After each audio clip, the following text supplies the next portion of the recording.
Hey, good morning. It's Dr. James. I do hope this message finds you and your loved ones peaceful, safe, and well. And this morning I have thought long and deeply about what it is I want to share with you today. And I don't want to offend anyone. That's probably my greatest fear. Sometimes when I get into this particular subject, it offends some people, and it's never intended to do that. But today's message is all about intending for a wake up. I am fascinated. I am super passionate about the world of happiness, and not frivolous happiness, depth and happiness. I'm a huge fan of how the science continues to talk more and more about what makes us happy and who are the happiest people. And in particular, over the last decade plus, I have been studying every single year who are the happiest countries. And it's been very interesting. The last 5 to 8 years, it's been a runaway. It's a runaway with the Scandinavian countries, Finland and Denmark and Sweden. Every single year, these last several years, they are always winning or in the top 3, period. So this year when the study came out literally just last week, and Finland was named the happiest country in the entire world, and the United States dropped 12 places, went in the other direction. And it continues. Over the last decade, the U.S. is slipping and slipping and slipping. But this past year, it had its greatest decline in happiness in the last decade. So here's the hard part.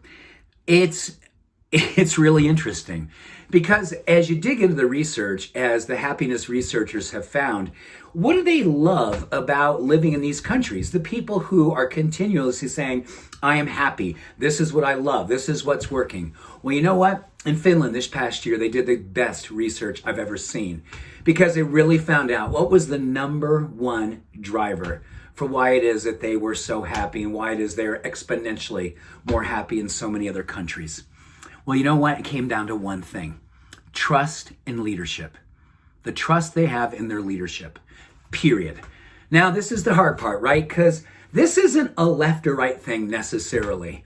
Because what I'm finding is, looking at the research, there are a lot of people on the Democratic side who are not happy at all with their leadership. And there's a lot of people on the Republican side who are equally not happy with their leadership. But you know what's interesting? When we're not finding ourselves happy, we keep on pointing fingers, which, according to research, only steepens and deepens our unhappiness, pointing the finger, rather than saying, what is mine to do? And I think that's our call today. Listen, I am not happy with either side either. I see a pathetic level of leadership. I see special interest. I see fear. I see jockeying for partisan position. I don't see true leadership either, for the most part. There are a few people I'm going, wow, and every time those people step out, man, do they get crushed by the establishment. Man, oh man, it's fascinating, isn't it? And how does that parallel in our lives, right? Anytime that you're not being it's like, oh my gosh, right? When you're good and you're participating in collective conscience, everyone's like, yeah, it's part of us. And then all of a sudden you're actually being true to yourself. And then boom, you are pointed out as being a malcontent. And who do you think she is? Who do you think he is? Well, you know what? Those people who are leading by example, who are leading with courage, who are trustworthy. Let's take that in. That's what the study was all about.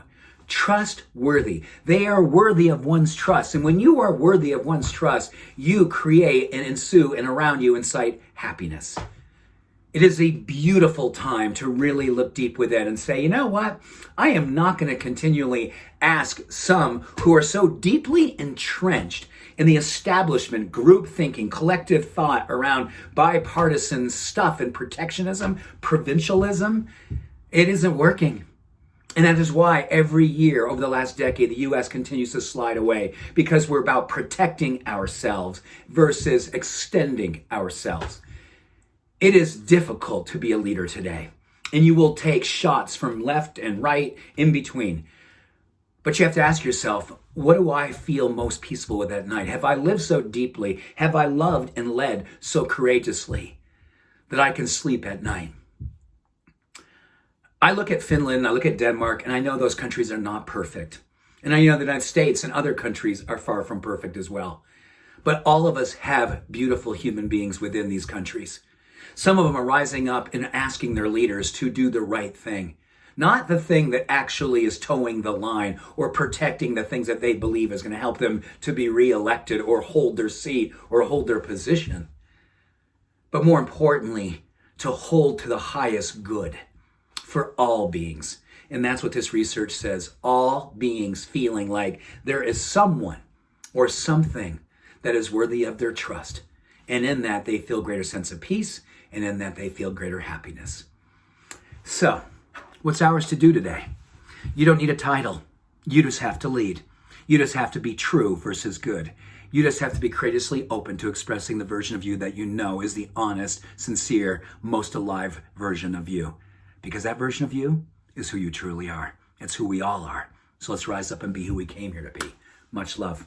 Every blessing. Have a beautiful day. Bye for now.